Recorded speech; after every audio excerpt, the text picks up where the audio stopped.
যে আজকে এই শান্তিপ্রিয় সমাবেশে উপস্থিত হয়ে এই শান্তি শৃঙ্খলা লক্ষ্য করে যে শান্তিপ্রিয় মানুষ শান্তি চাই বা আমরা শান্তিতে বসবাস করতে চাই, সেই প্রত্যাশা আমাদের বহুলাংশে পূর্ণ হবে, এই প্রত্যাশা আমরা করতে পারি। তো যাই হোক, আমি কিছু কথা বলতে চাই, সামান্য কিছু, বেশি সময় নাই। তো আমি পড়েছি, বিএড করতে গিয়ে বেশ কিছু আয়াত শিখেছি, আয়াত পড়তে হয়েছে, ইসলামের ইতিহাস পড়তে হয়েছে। সেখানে প্রথম যে কথা আছে সেটা হচ্ছে ইকরা বিসমি রাব্বিকাল লাযী খালাক।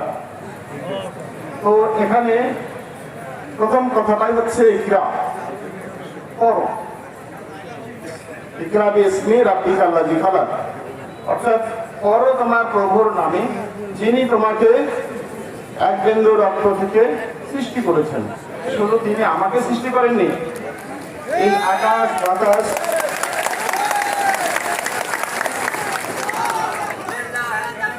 গ্রহ তারা নক্ষত্র আকাশ সমুদ্র যা কিছু আছে, সূর্য চন্দ্র বাতাস সবকিছু সৃষ্টি করেছেন সেই মহান সৃষ্টিকর্তা, আমাদেরও সৃষ্টি করেছেন। তবে আমাদের কিছু উপলক্ষ্য দিয়েছেন, সরাসরি আমাদের সৃষ্টি করেনি। আমাদের উপলক্ষ্য হচ্ছেন বাবা মা, আর এই জন্যই বাবা মা আমাদের কাছে অত্যন্ত শ্রদ্ধার, অত্যন্ত পূজ্য, অত্যন্ত সম্মানিত। বাবা মা আমাদের আর কিছু না দিলেও কিন্তু সর্বোচ্চ একটা সম্পদ দান করেছেন, সেটা হচ্ছে আমার এই শরীরটা। এই শরীরটা স্রষ্টা সরাসরি দান করেননি, পিতা মাতার মাধ্যমে দিয়েছেন। এই জন্য আমাদের মানুষের কর্তব্য হবে পিতা মাতাকে অত্যন্ত শ্রদ্ধা ভক্তি করা, ভালো